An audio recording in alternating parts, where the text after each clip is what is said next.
drowning in headlines. The world seems overwhelmingly complex, and you just wish you could grasp the bigger picture. Yeah, totally. That's why we do this, right? Try to cut through that noise. Exactly. Welcome to the deep dive. We try to find those deeper currents, the ones really shaping things. Look beyond the day-to-day chaos and see the longer story playing out. And today, we're diving into something really ambitious, a huge historical sweep, 500 years. It's a specific perspective, though, based on our source material for this dive. Right. It's this book exploring global change through the lens of a concept called Masih Al Dajjal, often translated as the Antichrist. And it proposes this three-phase model to understand how the modern world took shape, especially focusing on certain key periods. So our mission here, just to be clear for everyone listening. Yeah, this is important. We're not taking a religious stance ourselves. Yeah. Not at all. We're unpacking the ideas in the book, the model it presents, the history it highlights, what it suggests about today. It's about understanding the framework, the author's argument, from a purely analytical view, trying to get what you're saying. Okay, got it. So let's jump in. Phase 1, where does that start? Okay, phase 1.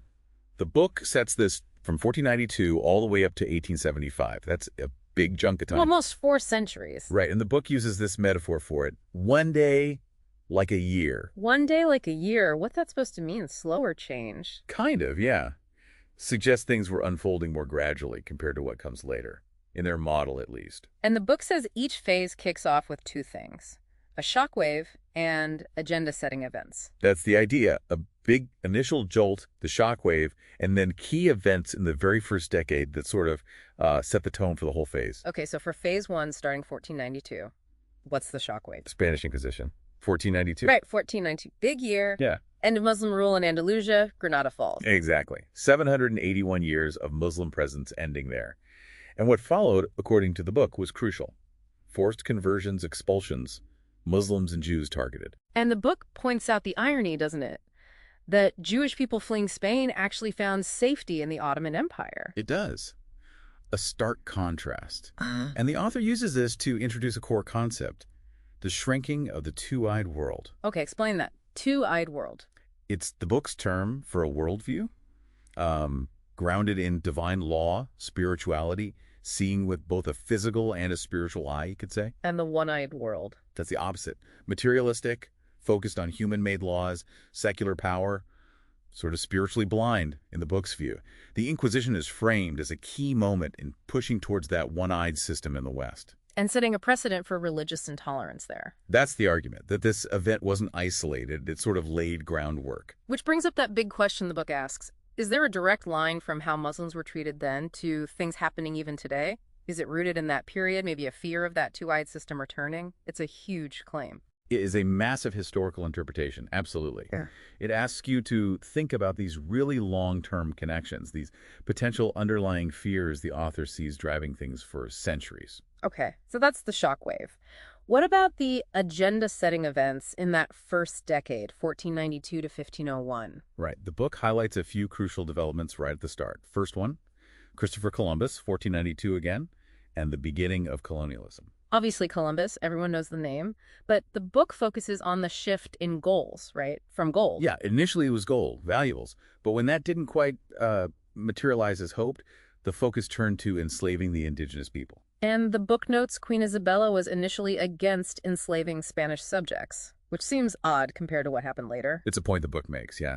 A contrast to the massive scale of enslavement that became central to European colonialism later on. So the book frames colonialism itself as inherently oppressive. Very much so.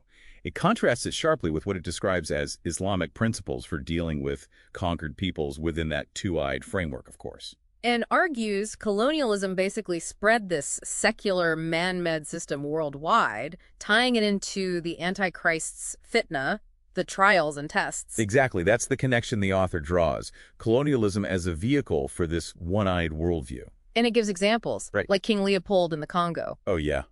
Horrific stuff. Leopold's Congo, French economic exploitation in Africa, seizing gold reserves, the colonial tax.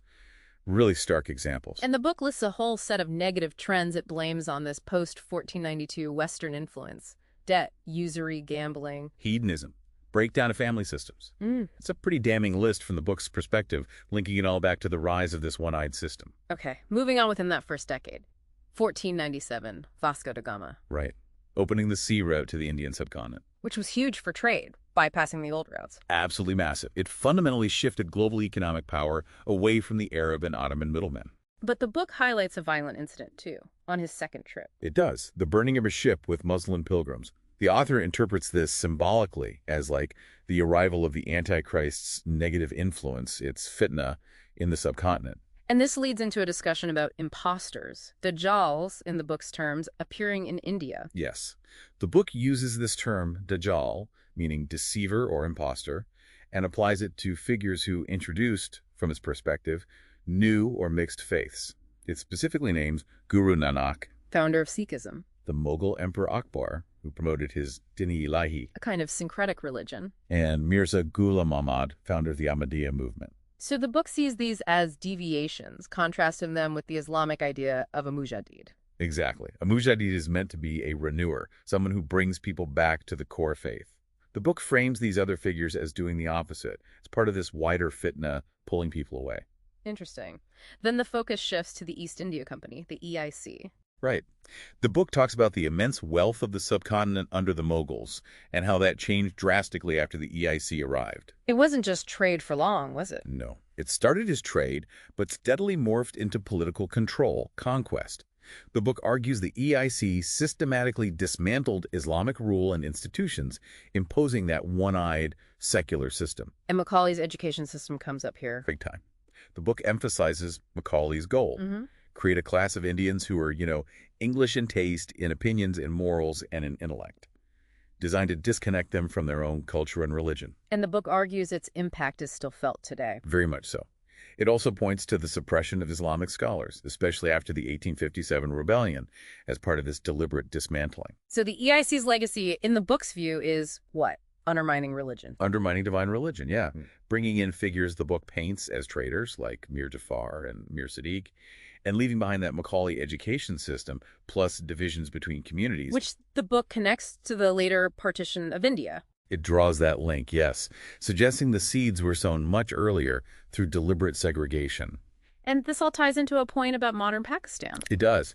The book discusses Pakistan's location, sort of sandwiched between what it calls strongholds of the Antichrist, the subcontinent, and Persia, and this idea of Khorasan, including Afghanistan, potentially playing a role. It frames Pakistan as facing this big dilemma about its alignment. It's definitely a unique geopolitical take based on this framework. Highly specific to this interpretation, yes. Okay. I say, so the third big agenda setter in that first decade, according to the book, England around 1500 and the beginnings of capitalism. How does England fit into this Antichrist narrative?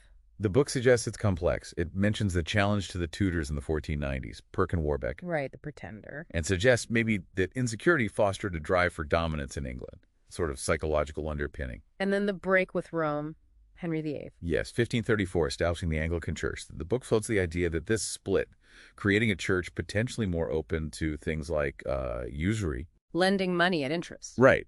That this division might have been, let's say, convenient or even facilitated by the Antichrist figure to weaken traditional religious constraints on finance. And this connects to economic changes happening on the ground, like land enclosures. Exactly.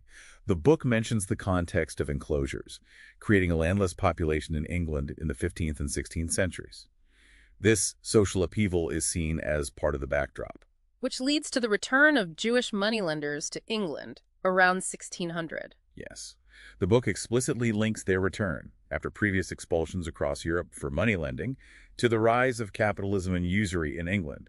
It presents this as a key development. And royal charters, like the one for the EIC. The book highlights those charters, used to set up powerful companies, and points to the secrecy often surrounding who actually owned or controlled them, hinting at hidden influences. Then the Bank of England, 1694.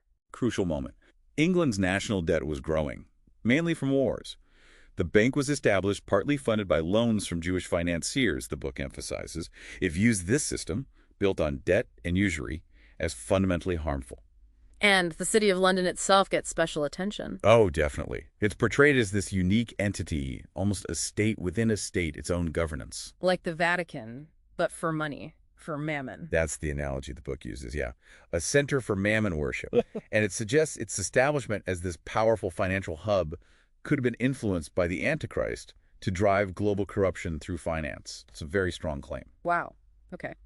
Any other events in that first decade? Just one more the book mentions briefly for this phase.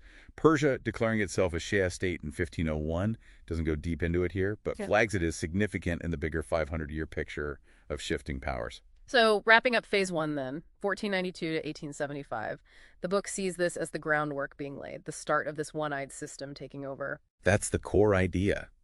The Spanish Inquisition shockwave, then colonialism, the new sea routes, English capitalism taking root, all seen as steps away from that two-eyed, divinely guided worldview, according to this specific interpretation.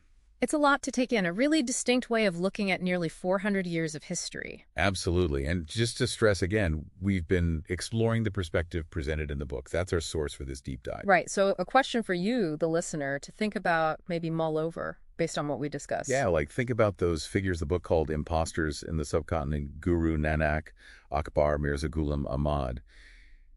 Setting aside the book's judgment, what patterns do you notice in how new ideas or belief systems actually take hold and spread? What makes them gain traction? That's a good one.